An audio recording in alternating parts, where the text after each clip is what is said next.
is KC Sports Network, proudly presented by Emprise Bank. What's up, y'all? This is One Royal Way here on Kansas City Sports Network. I'm Joel Penfield, Jordan Foote, and Josh Keiser joining me as always. How we doing tonight, guys?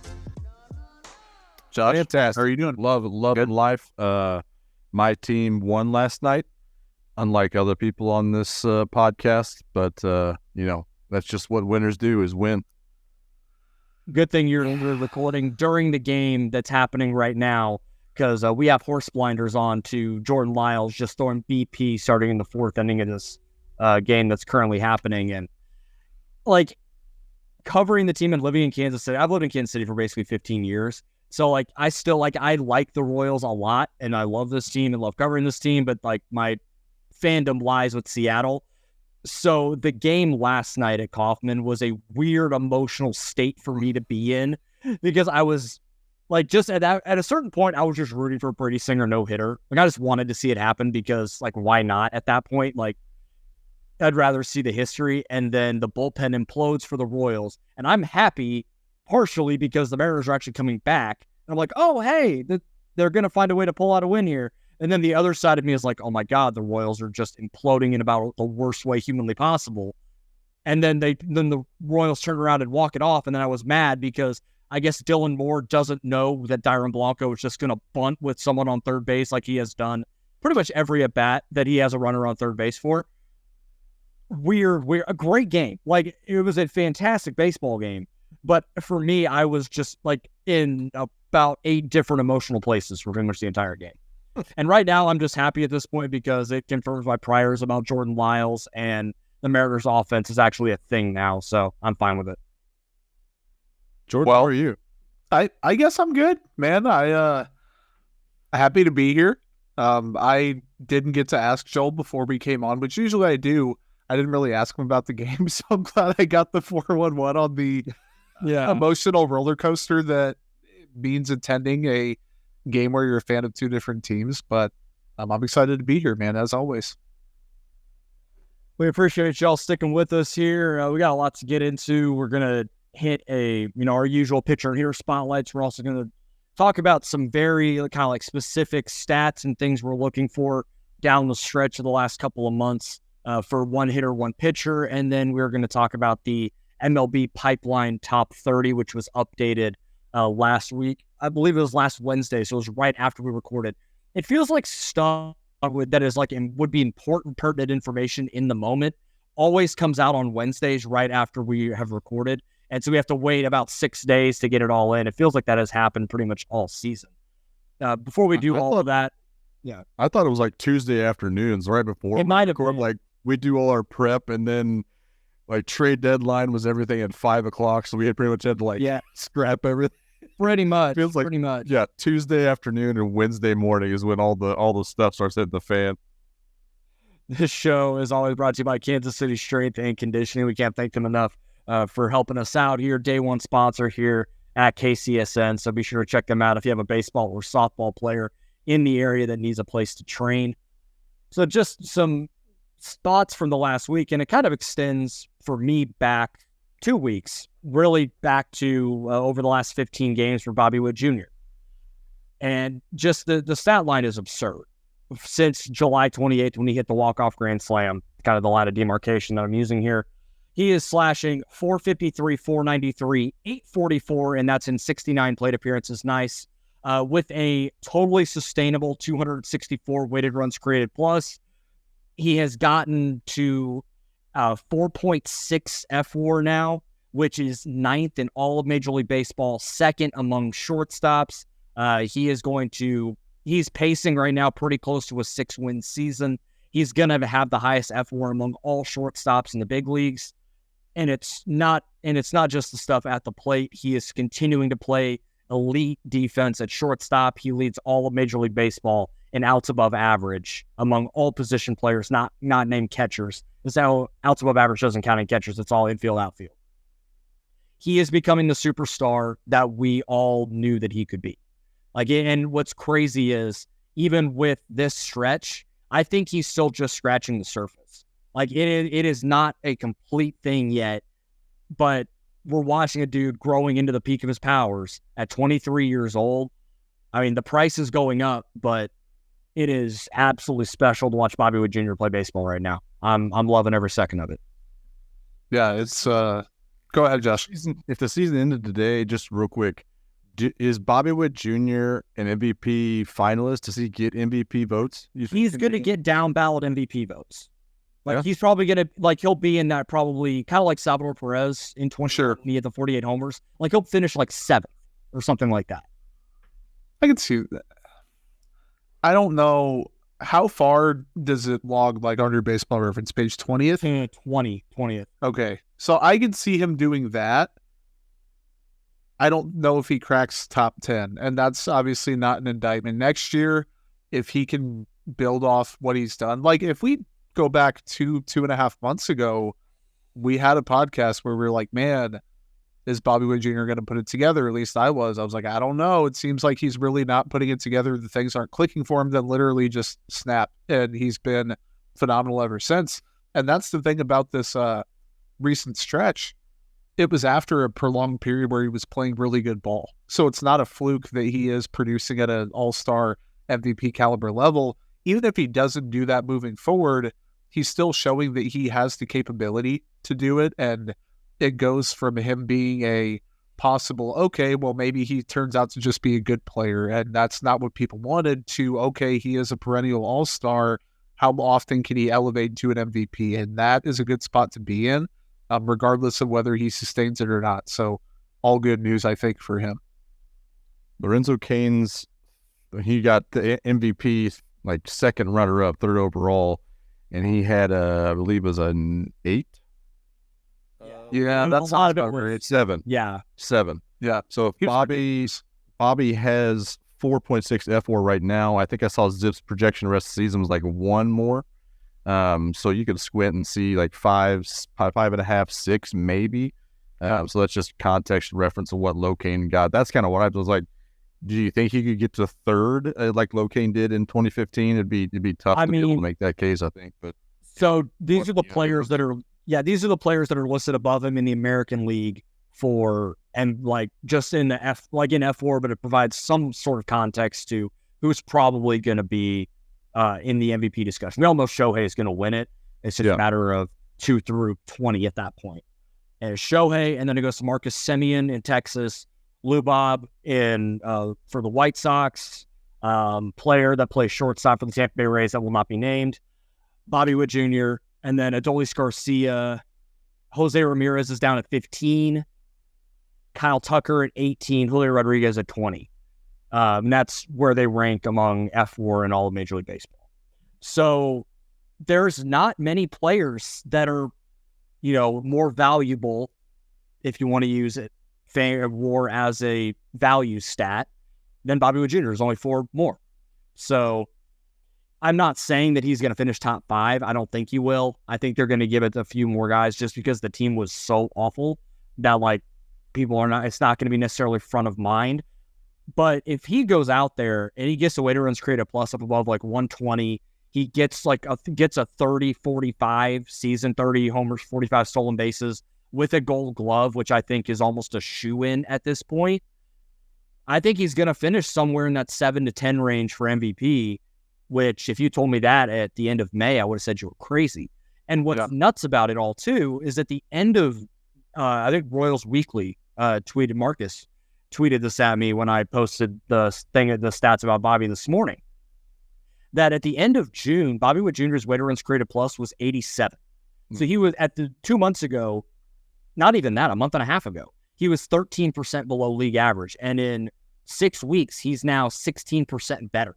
That is a massive swing, which I think shows you that really the light bulb has gone on for him, and now it's just continuing to stack on top of that, which is why I think he's just now kind of scratching the surface of what he's actually going to be, because who knows like where he can go from here. If this is what he's doing right now, he's not going to hit 400, but having stretches like this is certainly fun and helps. But if he can just level out a little and is a 280 hitter with a 125, 130 weighted runs created plus, with his speed and his defense, I mean, Peter Apple said it preseason. He thinks Bobby Witt Jr. can win an MVP. Those are the kind of stats that could get you there. And we're just seeing him begin to get there at 23 years old.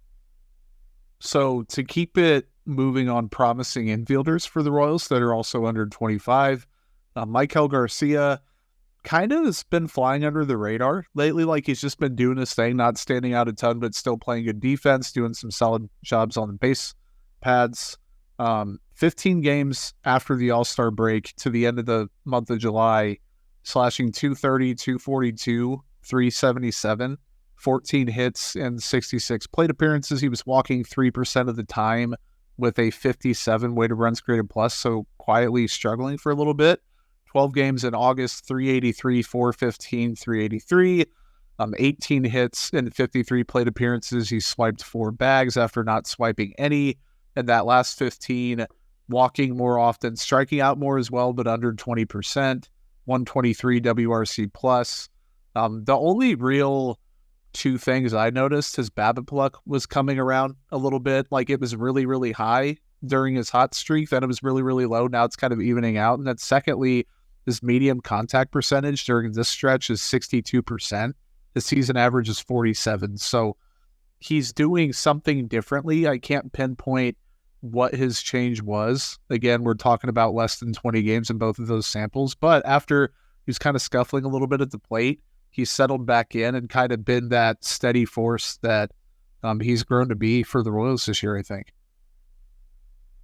Yeah, it's a lot of fun. I noticed last night, and I've never noticed this really before, except for the last couple of weeks, is his look, and this is where my scouting eye is. The look that he gives pitchers while he's stepping in the batter's box is such like a look of disgust. I love it so much. Like the how dare you be on the same. It's like, you disgust me. Yeah. It's just mean mugging the pitcher at all times. I just love it so much. And Maikel Garcia is a lot of fun to watch. Speaking of being fun to watch, since the All-Star break, these Royals are 13-16. Now, this is not a perennial contender that we're looking at here, but obviously 13-16 is better than what we've seen so far. If they maintained that win percentage, they'd end up being around 58 and 104, which I think at this point we would all kind of take. Kind of moving forward, I think that we would feel okay moving into next year if that were the record at the end of it. Still probably the second best odds to win a 101 pick, so you're not really losing anything there. The A's stink, but the Rockies are somehow slightly better paced than that 58-104, so I think you can find plenty to be encouraged about. And kind of leading to that, since the trade deadline, they are 7-6, an actual winning team, and 2 of those games were lost or either tied or lost in the late of the game. So if they had a functioning bullpen, they could be 9-4 in that stretch, which is very fun to me. They've had multiple comebacks in that stretch. They're showing resilience when their backs up against the wall like they did last night in the win against the Mariners. Not trying to rub that in at all, but they've had a lot of comebacks. It's fun to see. They're having a little fun. They're having a little cockiness, a little swagger to their steps. So yeah, I've been pretty encouraged with what I've seen from them since since the trade deadline, really. But it's really, I mean, if we're like stringing out the sample size, let's say till the second half started. Yeah, I mean, it's nice to see them start to get some of that, like, especially as we get toward the end of the season. It's something for these young guys to build off of. We can go back in hindsight, being 2020, like, oh, why couldn't they put together a 7-game win streak in May? It might have turned things around a little sooner. I think one thing that it's so hard to quantify is the mental toll the losses take. And when they pile up so early, so quickly, and so many guys were playing poorly, like, it just, the avalanche started rolling downhill so fast that, they had dug themselves into such a hole that I don't know. It became untenable by the end of May. Well, it was just a matter of when are they going to be able to get out of it. And then you get a galvanizing win like they did against Minnesota with the walk-on grand slam. And then that's when they started to get it. Like, it was just going to take a moment like that. I know we talked about that before. But again, like, they probably going to be able to stack some more wins together. Probably not tonight, but stack a few more because of the resilient win that they had on Monday night against Seattle. Before we break here, I'm going to play devil's advocate a little bit just for the sake of it. They were 11-15 last June, 13-15 last July, 13-16 in August, and then 10-16 in September. That 10-16 obviously is not good.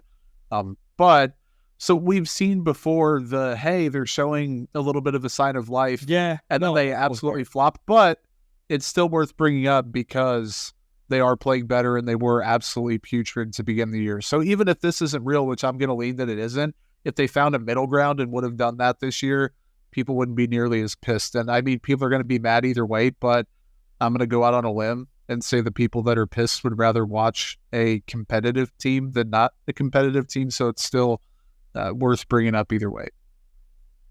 And in this division, who knows where that it's barely subpar under 500 gets them, and they're still not. Maybe they're buying a trade deadline. What a world! What a world that would be. I don't want to. I'm not going to go there. I'm not going to go there. But it is like I understand Jordan's point, and it's something that we've talked about on other podcasts before. Like, hey, they're playing well down the stretch. Maybe it's something. But I think for at least, like, this is a team with a ton of young players. Yeah. That are going to be on the team next year for the most part. Yeah. So for them to be able to build that is different than a team with that we've seen in the past where it's a bunch of veterans that may or may not be around and a couple young guys.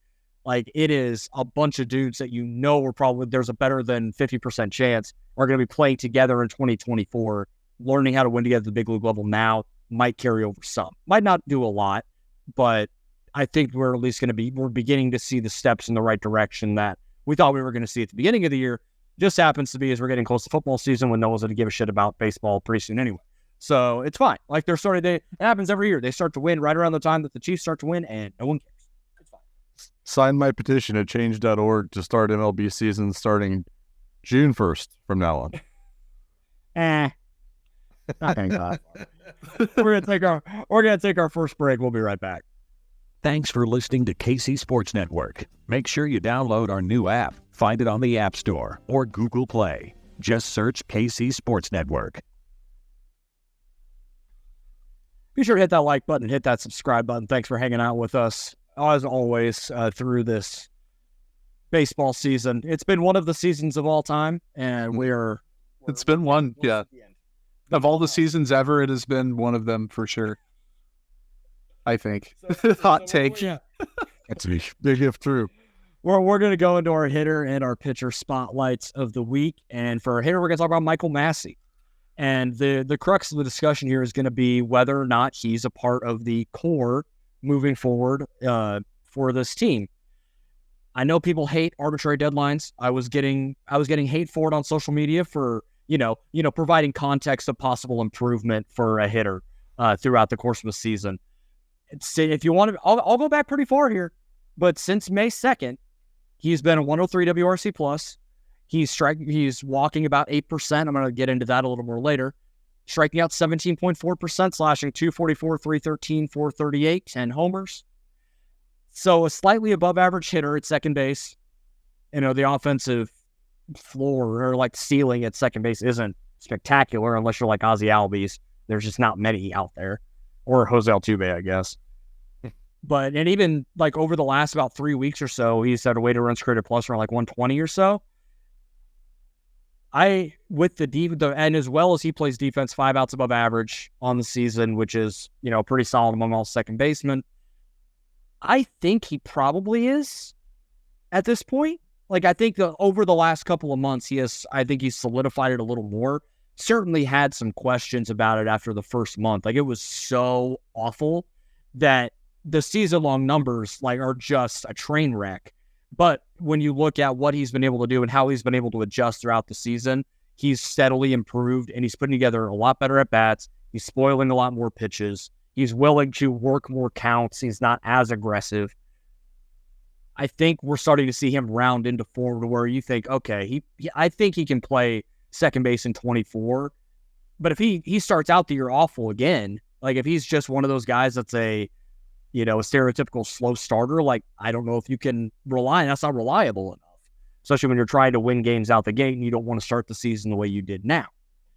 But what do you guys think? I'm in on Massey being a part of next year and a part of the core, so to speak. Where are you guys at? Yeah, I'm in on that as well. I included him as my just above the borderline of core and still has something to prove. But I think it's mostly because the cost that you would have to give up to replace him is going to be more than it makes sense to just keep him there, if that makes sense. I think Joel, you hit it on the head. Like, the defense is what it is. It's very, very good at a pretty expendable and not very valuable position at second base. That's usually where you hide somebody that can't play very good defense. But he can play out very good defense, and that is part of the Royals culture, I think, at this point. And it always has been the last decade or so at least. So I think that is definitely part of the equation. It is, and Joel, you touched on this as well, that it is boggling, there's the word. It breaks my brain, quite literally, that first month, how bad and how much it dragged down his entire season stats. He flashed 167, 173, 179 was his slash line for that first month. That was with a 260 BABIP. His BABIP since then, 259. And he's slashing 244, 313, and 438. That is crazy. And there's your case for why you can't use BABIP for batters. Not very often, no. It's crazy town. Man, he's got the weird... It's almost like not swinging at literally everything and working a couple counts makes a lot of difference. A 1.2% walk rate in that first month and a 38.3% K rate. Since then, he's had a crazy combination of just under 8% walk rate and a 17.4% K rate. You don't really get that high of a walk rate without also getting a higher K rate on that front. So it's kind of a weird combination there as well. I kind of also wonder if everything he's doing, I think it's sustainable. I think this is what we get from him, and he might still be underachieving. His expected batting average plus his expected WOBA is a 774, whereas OPS is just a 647. So I think he's actually could go up a little bit more. We could see a little bit more from Mike Massey moving forward. So I'm giving him the benefit of the doubt. I'm including him in the core. I think he'd be a great, even if he's, hitting seventh or later, then I think it's completely fine. They could do way worse. In this lineup, he's hitting third, which is kind of wild to think about. But I trust what's going on with Q, what he's doing with the lineup as much. And if Massey is your 7-hole hitter playing really good defense at second base and giving you above average, if not, pretty good bat, then I think it's a green light for the core, in my opinion. I have a 2-part answer, and one of them, the first part is providing context to what you guys already hinted at, and I broke it down to, so was he on the IL when he got hurt, or did he just miss X amount of time? Because it was from the 14th to the 4th of June. He did go on the IL. Okay, so I broke it into pre-IL, post-IL. 217 batting average, 315 slugging percentage. Since he got back on July 4th, 234 and 459. So he's driving the ball better too, running into more power. Strikeout rate down from 29% to 11%. Massive difference there without a huge change in walk rate. 94 WRC plus versus 61 beforehand. His pull percentage is up 19% before and after. The zone contact percentage is up 9%. The out of zone contact percentage is up 11%. And the swinging strike rate is down 6%. So he's making very significant improvements in multiple areas across the board. Part of it's running into better luck. Part of it is actually making those changes. He's shown flashes of being a league average hitter. And even last year, we were thinking, okay, he has a relatively safe floor. He had a huge month of May this year and has been respectable since July when he got back. 50th percentile or more in a bunch of different savant metrics. So you look at his profile and you're like, okay, this guy probably has been underachieving just a little bit. And the defense among second baseman with 400 plus innings. He's 7th in outs above average on Fangraphs, 6th in UZR, 91st percentile in outs above average on Savant. Good defender. There's no ifs, ands, or buts about it. With all of that said, is he a part of the core for 2024? I think yes, because they don't really have another choice right now. Should he be a part of the core long term? I'm not sold that Mike Massey is that player. I think he could be Nicky Lopez with more pop in his bat and maybe you're sacrificing a little bit of defense and maybe something on the base paths, but still either a high value reserve, or he could be like we've talked about with a guy like Drew Waters. If he's hitting 7, 8, or 9th, you're doing okay if you have the rest of your, lineup carrying. So if he finishes this year well and does pretty decently and starts next year well, I will just concede and be like, okay, he's part of the core. Right now, I just don't know if he will. He is one guy that cannot survive having a rough month of April, month of May next year. If that happens, he's not going to be a part of the core. So I'm fence sitting on him. I'm not buying any stock, but I definitely am not selling because, like I said, he's made improvements, and you guys definitely make good points on him too. Yeah, my opinion may completely change if he has he replicates his April next year. Yeah. And we're going to have a completely different conversation about where Michael Massey is, because you just can't afford to have, there are guys in every lineup that start slow, and by the May, they start. That's fine. You can have a couple guys that do that throughout your roster, but the Royals seem like they have a few guys that do that. The whole team is like that. they just start slow every year. It was everybody all at once, and you just can't have that many guys doing it, especially when it is as awful as Michael Massey's April was. So I guess it's kind of a wait and see. Now, if he comes out and is kind of doing what he's doing right now, like about a 103, 104 WRC plus with good defense, okay, I think that's perfectly safe. Hell, if he gives him 90, 95, if he gave him 95 and was playing good defense, I'd be totally fine with that. He's good enough defensively that he can make it work, and there's enough offensive pop there that it's not a Nicky Lopez where it is, you are totally relying on Babbitt to, because there is absolutely no power potential whatsoever. He has, over the course of a full season, I think 15 to 20 home run power at second base. There aren't many dudes that he could get to 15 this year, really. I mean, if he got hot. I think he has 10 right now on the year. Yeah. So, I mean, he very easily can do that. I've seen people talk about that for a long time. He hit 21 in high A, so it's not like it's, this is a guy that is just now beginning to run his power. And Bobby Witt Jr. just hit a grand slam. I was about to say, he's ridiculous. And he is on an all-time heater right now. This dude is, holy shit. Bobby Witt Jr., man. Holy shit. Can we promise to not have him be our spotlight one of these days? Can we just avoid that altogether from now on? Just so we don't curse him. Yeah. I think we need to talk about him, but we can't make him the spotlight anymore. Never spotlight. Yeah. Yep. I think that's fine. Who do we got now? Carlos Hernandez? It is Carlos Hernandez. Now we're going to talk about him, and it is for another reason.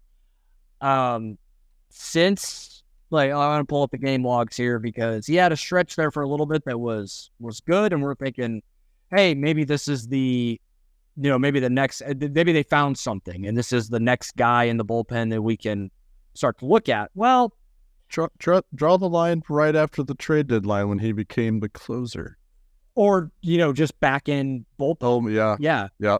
Because they hasn't necessarily been used there. So on 8-1. That was the day before the trade deadline. So, shutout outing against the Phillies on August 4th, and then gives up the grand slam that shouldn't have happened against the Red Sox.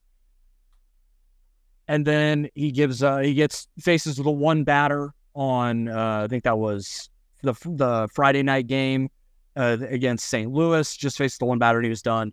And then faces 5 batters, clean inning there, and then last night was just horrific against Seattle. He was all over the place, and when he was in the zone, it was piped. Yeah, I mean, it was right down the middle. He didn't have much secondary.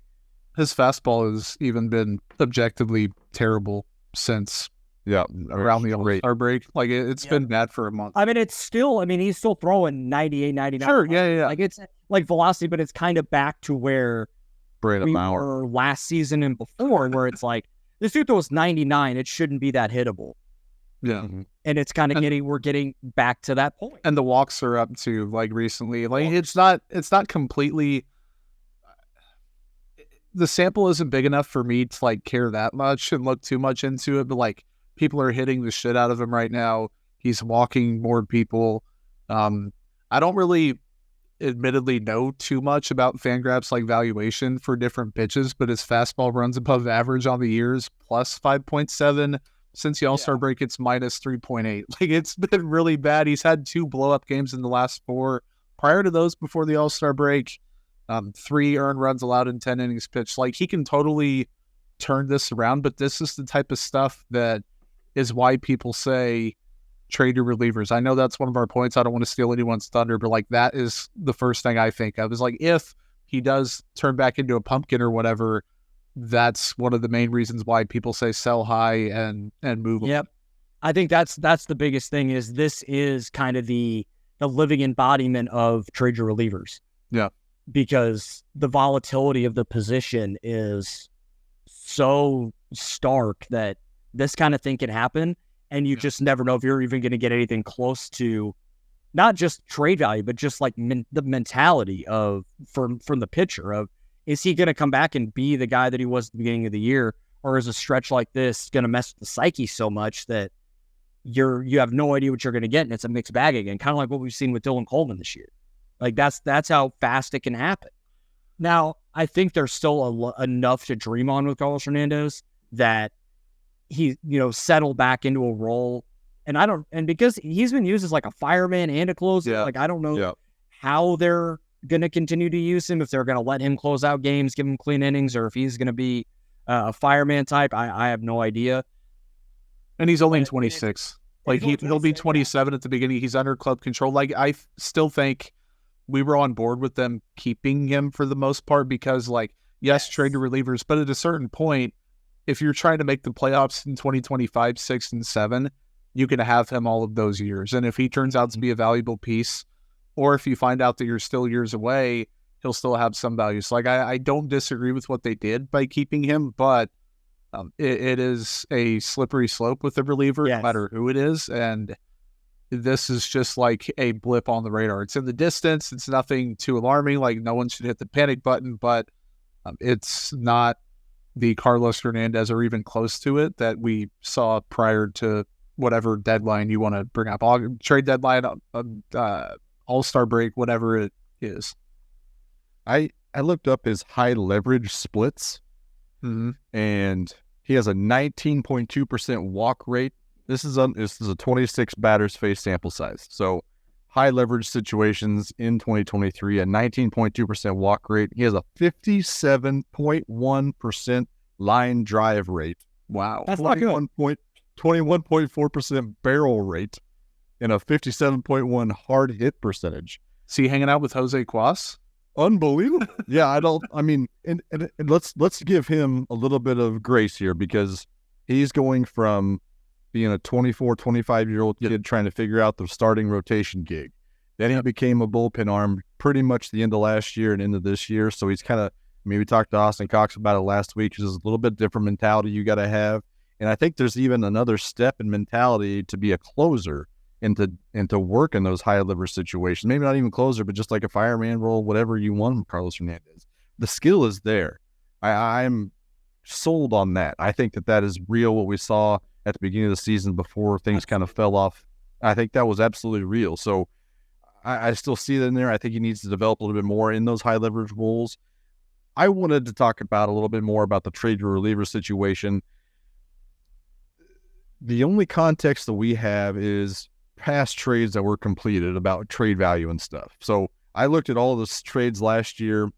As far as like a reliever that had this much control like Carlos Hernandez has, there was really just one last year, and it was the Toronto-Miami trade. Anthony Bass, 34-year-old, had another 1.5 years of control, and 25-year-old Zach Pop went to Miami. No, is that right? Went to Toronto. I'm sorry. They went to Toronto for Jordan Groshans, who was a top 100 prospect at the time. So if that deal is able to be made, and you could do Scott Barlow and Carlos Hernandez for a top 100 prospect that's probably struggling. Groshans was struggling at the time. He's struggling even more in 2023. So let's say they package Barlow and Carlos Hernandez to the Padres again for Dylan Lesko, coming off of Tommy John surgery. He has less than 20 innings of pro ball, and he's not doing so hot. Didn't debut till June. So would you guys take that that trade instead of the Barlow trade for Hank Williams and Jesus Rios and keep Carlos Hernandez, or the trade that I kind of laid out hypothetically? Which one would you guys rather have there? See, I do not think Carlos Hernandez is going to be an individual trade. Yeah. My theory, and I think it's going to be him attached with Salvi this offseason. Yeah. It's going to be like, now it's a different return though with that contract. I don't know. Well, okay, so here's where I was going to go with it. It is not the same track record because of what Edwin Diaz did, but it's going to look something kind of like the Edwin Diaz trade to the Mets, where you got an aging player with a contract and a team willing to take on that money for the veteran player, and you got the young, controllable reliever with some decent upside. Now, to be fair, Edwin Diaz is coming off 50 save season when that happened. But I think really yes, he was ridiculously good. Cano was not. Cano was not even Salvi. No. I think he was fine that year in Seattle. Was he? All right. So when he hit that cliff, man, it came real fast. Oh, no, it was rough. It was rough. And then he started using steroids and like a dumbass got caught twice. We got a lot more to talk about, and I'm sure we'll do some more trade scenarios and whatnot later on. Before we talk about what we're looking for the rest of the season, we are going to take a quick break. We'll be right back. Thanks for listening to KC Sports Network. Make sure you download our new app. Find it on the App Store or Google Play. Just search KC Sports Network. Hit that like button, hit that subscribe button. Thanks for hanging out with us. And I need to go to the Kent Swanson School of Transitions into Breaks. Dude, I would advise against that, though. I'm not going to do he's had some he's had some suspect traits. I'm not going to bring him up, but yeah.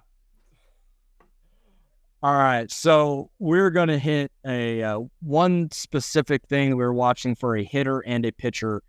And as I thought about mine, and I put mine in the doc, and I realized that we've talked about both guys, so I'll be brief. But we talked about Maikel Massey, and specifically I'm looking at the walk rate. Is he going to continue to walk around that 8% clip, which I think for him works with the way that he's able to make contact? I think we're going to be able to, we'll know a lot more about if these changes in his approach that he seems to have made to not swing at everything in the rosin bag. If he's able to do that, the power's going to come a little bit more. I think we're going to be in really good shape with Maikel Massey going into next year. And then for the pitcher, it's Carlos Hernandez. And I alluded to it earlier, but his usage.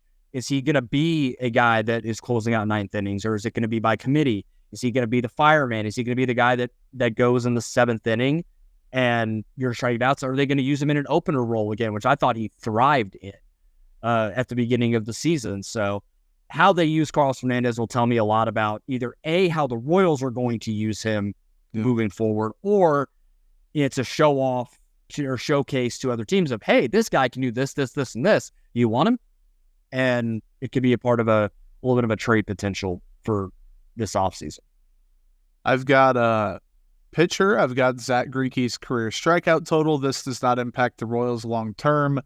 He's got 2,955 in his career. He's 45 short of the 3K mark. He has 73 Ks in 110 innings pitched this year. He had 73 in 137 last year, so he is getting more per 1 inning, 9 innings, whatever you want to say. He's currently on the 15-day IL with the elbow soreness, inflammation, whatever it was. It's his second IL stint since July 1st. Combine that with last year, and now he's pitched this year.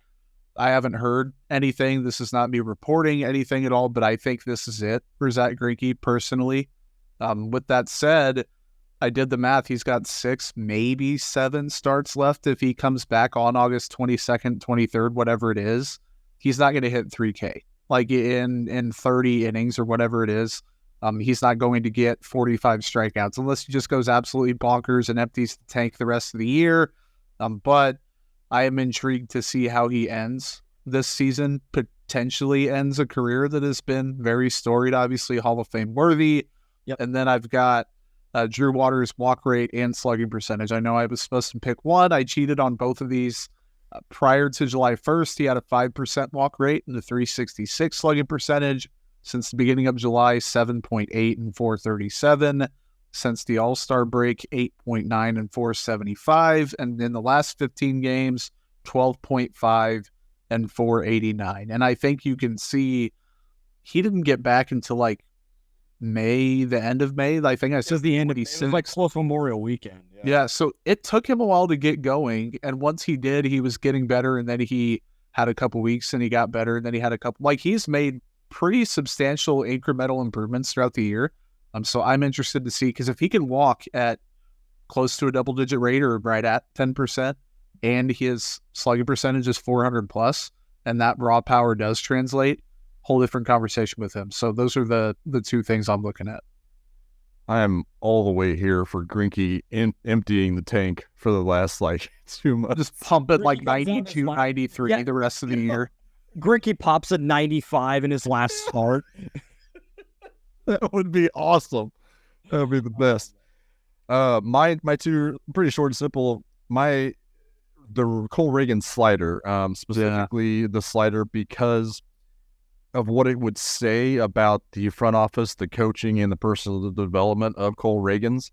If he's able to incorporate a slider as opposed to just eliminating a cutter that everybody wanted him to do, that shows me a lot about where we've come since the Cal Eldred years, that we're able to target guys in other organizations that we could develop and turn into something, increase their value, and make them something more. That is exactly what this front office needs. So I'm going to be specifically looking at Cole Reagan's effectiveness with that slider and how it kind of changes his repertoire in general. The other one is, I kind of did a double as well, Jordan, so I'm right there with you. But MJ Melendez UZR per 150 in the outfield relative to his WRC plus. So lately, he's been on a tear. He's been hitting the ball well, I think, since the All-Star break. He's at 123 WRC plus. That will absolutely play in a corner outfield spot. He has a minus 3.3 UZR per 150 in the outfield. No sugarcoating at all. That's not good. Yeah, that's down there among a bunch of Jags, but also Acuna, Trout, Tucker, Rosario, and Schwarber. What do those guys do? They hit the crap out of the ball. And that's how they separate and differentiate themselves from those Jags, is they hit the absolute snot out of the ball. So if you're going to be a bad corner outfielder, your bat better counterbalance that ineffective glove. So at this point, I think that's what you really got to be looking for. He's doing more damage against the fastball, against sliders. He's barreling balls up more. His barrel rate since the All-Star break is at 16%, which is putting him in the company of Trout, of Adolis Garcia, of Nolan Gorman, of Giancarlo Stanton. These are dudes that are also being effective with the bat and counterbalancing their awful defense. So if this is what we are going to see from MJ Melendez moving forward, stick him out there in the corner outfielder. I don't care how bad his defense is, because he's going to make up with the bat. And I'm also going to caveat that with maybe the ship hasn't completely sailed on him as a catcher. If they incorporate the ABS system, maybe they can kind of hide him back there a little bit more, and you don't have to worry about his bat as much. You can add to the corner outfield spot. But again, Salvador Perez and Freddie Fermin are also a pretty solid combo back there. So we got options, just something to keep an eye on for moving forward. All right, we're going to end this episode. We have not talked about the minor leagues much over the last couple of weeks because there's been so much for us to hit on. Yeah. The MLB pipeline new top 30 rankings, the midseason rankings that come out. This involves movement from the preseason as well as the new drafted guys that are top 30 prospects. I'm going to run through really quick. 30-1. Number 30, Daniel Vasquez. 29, Lewender Avila. 28, Devin Mann. 27, Peyton Wilson. 26, Will Klein. 25, John McMillan. 24, Jairo Wyatt. 23, Hank Williams. 22, Spencer Nevins. 21, Jared Dickey. David Sandlin at number 20. 19, Noah Cameron. 18, Hunter Owens. 17, Anthony Veneziano. 16, Diego Hernandez. 15, Carson Rocafort. 14, Javier Vaz. 13, Mason Barnett. 12, Angel Zerpa. He'll come off here pretty soon. Number 11, Chandler Champlain. Number 10, Austin Charles. 9, Blake Walters. 8, Tyler Gentry. 7, Carter Jensen. Number 6, last year's number 1 pick, Gavin Cross. Number 5, Nick Lofton. Number 4, Frank Masicato. 3, Ben Kudrna. 2, Caden Wallace. And number 1, your 8th overall pick from this past year, Blake Mitchell. That was a lot of guys, so we got some names here, but Josh, we'll start with you. What was one of your kind of overarching takes on the new pipeline top 30? How dare you disrespect Javier Vaz at 14, MLB pipeline? How dare you? I don't know. I love me some Javier Vaz. I understand why ranking sites don't really love him. He's got a pretty high floor. I'm not sure what his ceiling is going to be. So he's still, we'll see how it is, but I do like some Javier Vaz. I think Blake Walters could kind of skyrocket up these rankings quite a bit, depending on what he looks like. I guess in next year, he hasn't pitched at all this year, right? He hasn't hit complexly. No, I don't even think he's in the complex. Yeah, I think they're doing the same thing they did with like the Masicato and yeah. They're going to go down to Arizona and work out, but I don't think they're going to let him throw much. Yeah. So I think that he could absolutely be skyrocketing upwards by midseason next year. Same with Hyro Wyatt. I know I've got information that Dodgers liked him a lot, and if Dodgers are in on a prep pitcher, then I'm in on a prep pitcher. Him at 25 seemed like a pretty low bar, I guess, at this point. But I guess my overarching takeaway is kind of there's 15 guys that have like a 45 grade or a higher.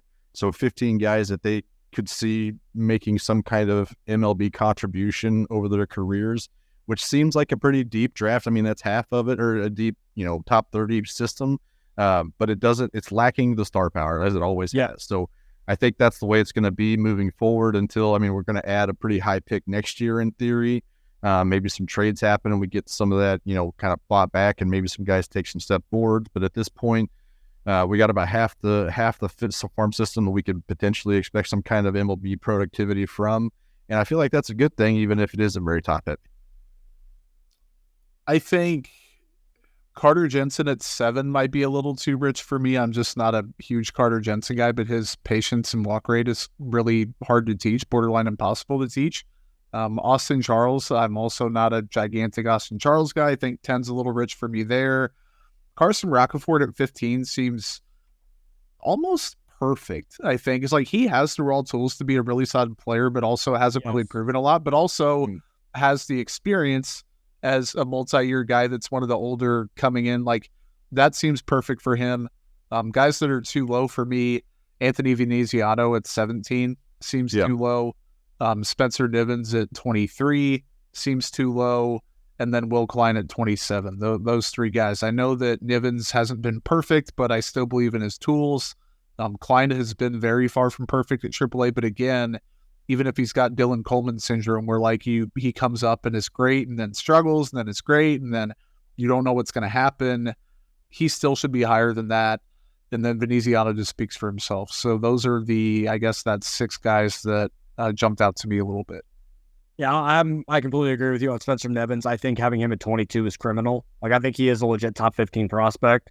I think it's just there's a little bit of an unknown with him because he went to a smaller school that I think people just don't know enough about him. But from everything I've heard and some the clips that I've seen, he's going to be a dude that's going to rise pretty quickly. I think Roccaforte's going to be the same way. Roccaforte's floor, to me, feels like it's one of the safest in the system next to Vaz. If he develops any sort of power, like if there's anything, like even like a 12 to 15 home run guy, he's an everyday center fielder in the big leagues. I truly believe that. I like Austin Charles at 10. I think he is a top 10 prospect in the system. He's still super raw. Like I completely understand the concern and the, kind of wanting to see a little more from you, Jordan. Totally understand. His upside's ridiculous. That's kind of what you have to bank on. Yeah. Exactly. And then for me, like Gavin Cross at 6, like for him to drop like a hot rock has been objectively bad, but you see a lot more prospects be a lot worse than him, and they stay top. Like they stay toward the top of rankings. And for him to drop that far to me was pretty shocking. And then to slot in Blake Mitchell at 1 right away, I thought that was odd. Like I thought we talked about it after the draft. Like I thought he'd be around 5 or 6. And you have a Caden Wallace, Ben Kudrna, debate for who the number one prospect in the system is. Because I thought they'd probably move Cross down to like 2, 3. Dropping out of 6 was wild. I did not expect that to happen. And then I saw the tweet. I think it was my buddy Jack Johnson over at Locked On Royals on the night shift. He tweeted, maybe Asa Lacy was just the friends we made along the way. Because I know I shouldn't be laughing at that, but I love that reference so much because I do that shit all the time. I'm like, well, maybe this guy was just the friends you made along the way. Yeah, that's kind of. I think that's a tough scene. It is, and it sucks because it's kind of similar to the way it happened for Kyle Zimmer. Just injuries could not, he just kept getting in the way. I know that some of the production was not good, but I think it's injury related too, and not just the player not being good enough. I hope that he's able to find a way back at some point. We have not heard anything about him. I don't know if he's even throwing right now in Arizona. He might be, but the fact that we have heard basically nothing all season kind of tells you where we're at with that. And first round pick, if you're the Royals, you can't afford to miss when you're drafting that high. He was the best available at the time. It's hard. You can't blame the Orioles for that. Yeah, the fact that he was available there was like, oh my God, we have to take him, and I don't blame them at all. I can't be upset at the pick. I'm not. It's the unfortunate reality of there's no such thing as a pitching prospect, where you think this guy, he may not be an ace, but he certainly could be in a big league rotation and at worst an elite reliever in the bullpen with his stuff, and his shoulder just has not held up, and it sucks.